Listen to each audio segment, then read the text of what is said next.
friends, another dedicated candle review for you today. We're going to be talking about HOMEWORX Cinnamon Sugar Popcorn. Full disclosure, this candle was sent to me in PR from the brand, and I do want to thank them for sending that to me for consideration. You guys know if you've been with my channel any length of time, I give it to you straight. I'll let you know if I think a candle is worth a repurchase, not. Maybe make some comparisons to some other fragrances from the brand that you might be familiar with. So we're going to go ahead and dive into all of that. This is one of their standard 4-wick, 18-ounce vessels with the beautiful photographic wraparound label that HOMEWORX is known for. Obviously, we have this beautiful ambiance going on with the flames lit behind this label. I think that HOMEWORX always seems to knock it out of the park with a lot of their packaging. So kudos to them on this one. The candle that I am reviewing today has a pour date of June 28th, 2024. The main fragrance accords listed on the bottom of this candle are kettle corn popcorn, sweet sugared cinnamon, melted brown butter. On the Slatkin & Co. website, it has top notes of sweet sugared cinnamon, melted brown butter, mid notes of warm clove buds, kettle corn popcorn, base notes of brown sugar crystals, vanilla bean, and sweet cream. So what does my nose detect? This fragrance on cold sniff, I will tell you that it does bear some similarities to that hot cider donut family.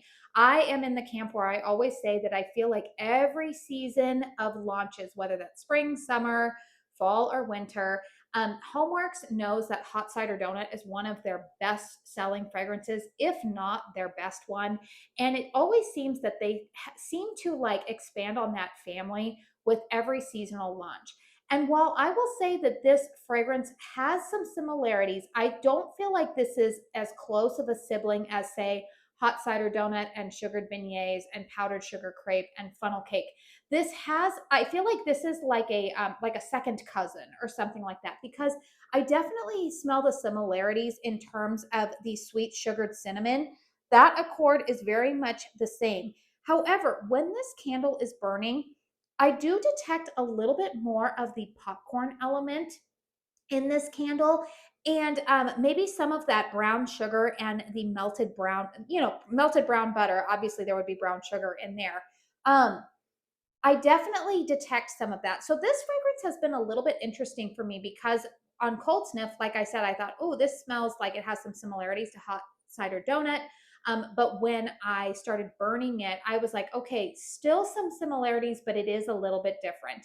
Now, the one thing that I will say about this fragrance when it is burning, the popcorn note over time it's definitely more of like a kettle corn, like that sweet popcorn, which personally I love. Like when I go to a festival and they have those giant bags of kettle corn, your girl here can come home and I could like polish off one of those giant bags in like 2 days. I'm not even kidding you. I love a good fresh kettle corn. And that is definitely what I'm smelling here. It's not like the super like buttery movie popcorn. It's not in that fragrance. It's definitely like a kettle corn.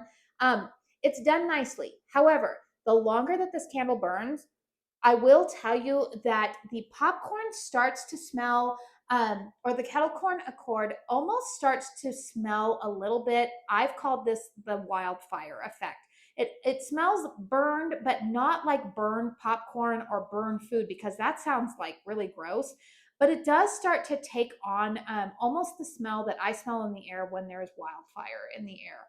I don't know why my nose detects that with a lot of fragrances. This is honestly the first time I've ever had that happen with a HOMEWORX candle. Typically, I get that with a lot of Kringle candles, especially when they have base notes of brown sugar and butter together. This is the first time I've ever smelled this with a HOMEWORX candle. However, I don't necessarily hate it. I know that sounds really weird. It's not smoky. It's just that it comes across a little bit like wildfire. I don't know why that is. Let's go ahead and talk about the performance of this candle. So I'm going to go ahead and lift up the camera. You can see that the wicks are doing pretty well. I will say that this candle did take quite some time to achieve a full wax pool on the first burn. I will say that it probably took a good solid 5 hours that I had it burning for the first time. And even then, you guys, there was still a little bit of wax residue along the rim of the candle. That being said, second burn, it still took a little bit longer to pull out than I am used to, but on successive burns, it has achieved a full wax pool a little bit faster.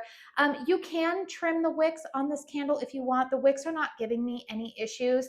I go back and forth on trimming HOMEWORX wicks because I did find on my pumpkin cold brew that I just had in my empties that if I accidentally trimmed the wicks a little bit too short as I neared the bottom of that candle, and I did experience the puny wick syndrome. But so far, I'm not experiencing that with this candle. But also, it's not developing a lot of excess carbon at the end, so I haven't really felt the need to trim the wicks. If your HOMEWORX wicks do get a little bit too long or you notice them starting to lean, then I would suggest trimming them just a little bit, but make sure you don't trim them too short because otherwise I have found that the wicks do tend to dud out. These are kind of those thinner wicks. I'll go ahead and lift it up again so that way you guys can see. Like I said, they're not massive. You see a little bit of carbon residue in the wax pool, but it's still burning quite cleanly. Strength and throw on this candle, it's around a 6. It's definitely not as strong as, like I said, hot cider donut or some of the other fragrant. I honestly think hot cider donut is probably like the mama of that family. Like it's the strongest one. This one is definitely a lighter fragrance. It tends to get a little bit lost out in the open concept living room where there's high ceilings and doesn't really project all the way into the kitchen. However, when I burned this in my master bedroom where it's got a little bit lower ceilings and is more closed concept, it was definitely noticeable. Again, not really smacking me in the face though. And so for that reason, I'm going to settle that this one is around a 6. If you have an open concept home and you're planning to burn it in an open concept, it may struggle a little bit in terms of strength and throw. But if you are planning to burn this in a more closed concept room, I think that it will do well. So overall for me, you guys, this is not going to be a repurchase just because I don't feel like the fragrance is super unique or something that I just have to have in my collection. It's nice. I'll finish burning it. But it would pair nicely with a lot of tree fragrances. I've also been burning it with, what else have I been burning it with? The pumpkin ginger snap. I've been burning it with the Kringle candle butter rum cafe. A lot of fragrances really you can burn this with. Oh, I was burning it with the Palo Santo spruce the other day, and I thought that was a nice combination. So again, you can always find all sorts of combos in your fragrance collection. But I will say that this one just, especially if you already have any of those offshoots of hot cider donut, this one is slightly different. Like I said, a distant cousin in terms of the fragrance. There are some nuanced differences, but I don't know, you guys. It's not like a love, and I feel like I need to have backups upon backups of it.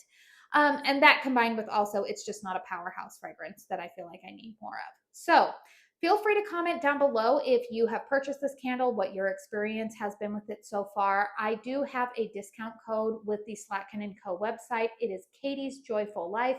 It should save you 15% on orders over $40.